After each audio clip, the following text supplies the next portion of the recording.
नमस्ते, मैं अनुपमा भारती रिहायश साइकोलॉजिस्ट प्रकांति काउंसलिंग सेंटर की तरफ से आपका अपने चैनल में हार्दिक स्वागत करती हूँ। आज का हमारा टॉपिक है डिप्रेशन इन चिल्ड्रेन। तो जब भी बात डिप्रेशन की आती है तो बहुत से लोगों का मानना होता है कि डिप्रेशन सिर्फ बड़ों को ही हो सकता है, बच्चों को तो डिप्रेशन हो ही नहीं सकता, क्योंकि बड़ों को बहुत सारे टेंशन होते हैं, बहुत सारी रिस्पॉन्सिबिलिटी होती है, बहुत सारे काम होते हैं। तो इसकी वजह से सिर्फ बड़ों को ही डिप्रेशन की शिकायत हो सकती है। बच्चों की तो एज होती है खेलने कूदने की, स्कूल जाने की, स्कूल से घर आने की, या उनको मौज मस्ती की, तो उनको डिप्रेशन जैसी वो प्रॉब्लम हो ही नहीं सकती है, वो डिप्रेशन से ग्रसित हो ही नहीं सकते। जबकि ये पूरी तरीके से गलतफहमी है, क्योंकि डिप्रेशन से बच्चे भी ग्रसित होते हैं। अब बात करते हैं डिप्रेशन की। तो डिप्रेशन के बारे में मैंने एक वीडियो भी बना के रखी हुई है, जिसमें मैंने ये बताया हुआ है कि डिप्रेशन क्या होता है और उसकी क्या क्या ट्रीटमेंट्स है। तो मैं लिंक जो है डिस्क्रिप्शन बॉक्स में दे दूँगी, तो वो आप चाहो तो देख सकते हो उसको भी।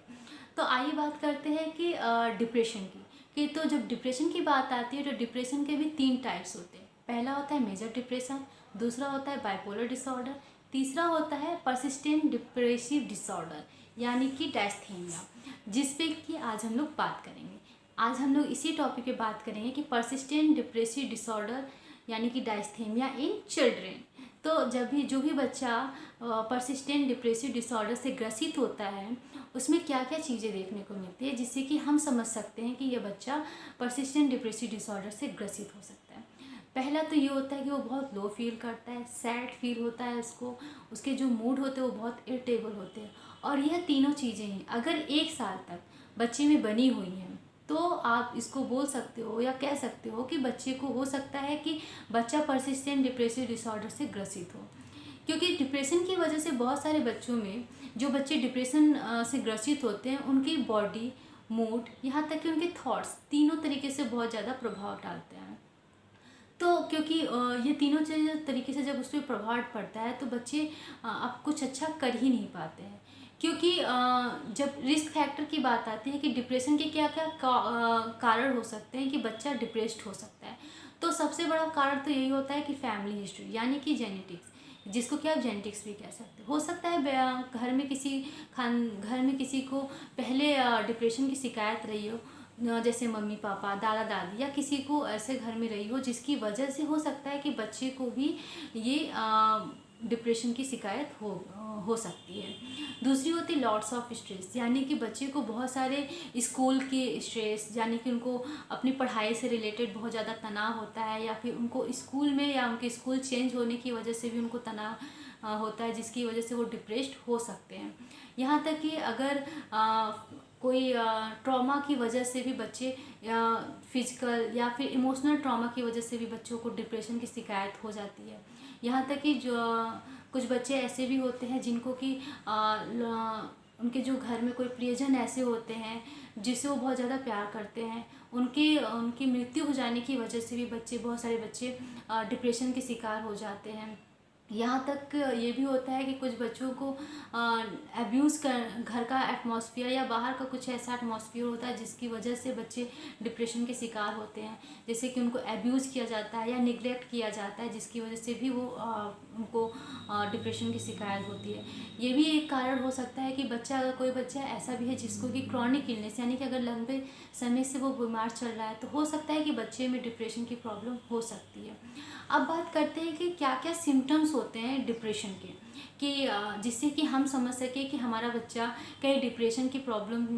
तो उसको नहीं हुई है। तो आइए स्टार्ट करते हैं कि पहला सबसे बड़ा प्रॉब्लम तो सिम्टम्स तो यही होता है कि सैडनेस, मतलब कि बच्चा बहुत ज़्यादा दुखी फील करता है, बहुत ज़्यादा होपलेस फील करता है, कि मतलब उसको कोई उम्मीद नहीं रहती है, जिसकी वजह से वो अपने आप को गिल्टी फील करने लगता है। उसको ऐसा लगता है कि वो कुछ काम नहीं कर सकता, जिसकी वजह से वो अपने मम्मी पापा को खुश नहीं कर सकता, या हमारी वजह से मम्मी पापा या हमारे जो फ्रेंड्स हैं, मैं उनके में उन लोगों को तकलीफ़ दे रहा हूँ, या कोई ऐसी प्रॉब्लम होती है, मतलब उनको मैं प्रॉब्लम दे रहा हूँ, वो मेरे से खुश नहीं है, तो जिसकी वजह से या मेरी वजह से कोई किसी का काम बिगड़ जा रहा है, तो वो हर एक चीज़ के लिए अपने आप को गिल्टी मारने लगते हैं। ये भी हो सकता है। दूसरी चीज़ होती है कि उनको बहुत ज़्यादा थकावट फील होती है, मतलब वो बहुत ज़्यादा थका थका महसूस करते हैं, अपने आप को फ्रेश फील नहीं करते हैं। या उनकी स्लीपिंग पैटर्न, यानी कि उनके सोने की जो दिनचर्या होती है, जो मतलब उनकी जो सोने का जो पैटर्न होता है वो उसमें गड़बड़ी आ जाती है। या ये भी होता है कि कुछ बच्चे ऐसे भी होते हैं कि घर से भागने की धमकी देते हैं या घर से भाग भी जाते हैं। तो बहुत से लोगों का मानना होता है कि अगर कोई बच्चा घर से भागने की धमकी दे रहा है या घर से भाग जा रहा है तो उसको लोग ये कि बहुत से लोग ऐसा सोचते हैं कि हो सकता है कि वो बहुत बिगड़ गया है बच्चा, गलत संगति में आ जाने की वजह से या अपनी जिद मनवाने की वजह से बच्चे ने ऐसा किया। लेकिन ये सब चीज़ों के पीछे एक कारण ये भी हो सकता है कि बच्चा कहीं ना कहीं हो सकता है डिप्रेस्ड हो, जिसकी वजह से वो घर से भागने की धमकी दे रहा हो या घर से भाग जा रहा है। इसके साथ ही साथ उसके जो इंटरेस्ट होते हैं उसमें बहुत कमी आ जाती है। जैसे वो पहले बहुत ज़्यादा अगर किसी का कोई गेम खेलने में बहुत ज़्यादा इंटरेस्ट लेता था या कोई काम करने में इंटरेस्ट लेता था, उसमें अगर कोई कमी आई है उसमें कमी आ सकती है। यहाँ तक कि उसको मरने के विचार आते हैं, कि उसको ऐसा लगता है कि लाइफ को ख़त्म कर लेना चाहिए या बार बार उसको नेगेटिव थॉट्स आते हैं। तो कुछ बच्चे ऐसे भी होते हैं जो बहुत जल्दी गुस्सा हो जाते हैं, जिसकी वजह से हर एक छोटी छोटी बात पे वो नाराज़ हो जाते हैं। तो हो सकता है कि डिप्रेशन का अग्रेशन गुस्सा का वजह एक डिप्रेशन भी हो सकता है। यहाँ तक कि कुछ बच्चे ऐसे भी होते हैं कि जिनको सुसाइडल थॉट्स तक होते हैं या सुसाइडल अटेम्प्ट तक कर लेते हैं कि अपने आप को नुकसान पहुँचा लेते हैं। तो यह सब रीज़न हो सकते हैं, ये सब सिम्टम्स होते हैं डिप्रेशन के। और यह सब अगर जो सिम्टम्स अभी तक मैंने आपको बताया, अगर यह सिम्टम्स 2 या 2 से अधिक अगर 1 साल तक बने हुए हैं तो ये आप कह सकते हो या मान सकते हो कि हमारा बच्चा जो है परसिस्टेंट डिप्रेसिव डिसऑर्डर से ग्रसित है। तो अब आते हैं इनके ट्रीटमेंट की बात कि इनके क्या क्या ट्रीटमेंट होते हैं। तो जो इनके ट्रीटमेंट की बात आती है तो बच्चों को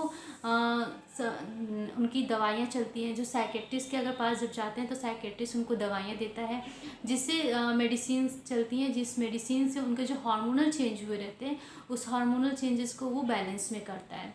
जिससे बच्चे को जो उसके पैटर्न्स बिगड़े हुए हैं, जैसे अग्रेसिव बिहेवियर मतलब उनका गुस्सा आना या उनके जो स्लीपिंग पैटर्न में गड़बड़ी हुई है या अपने आप को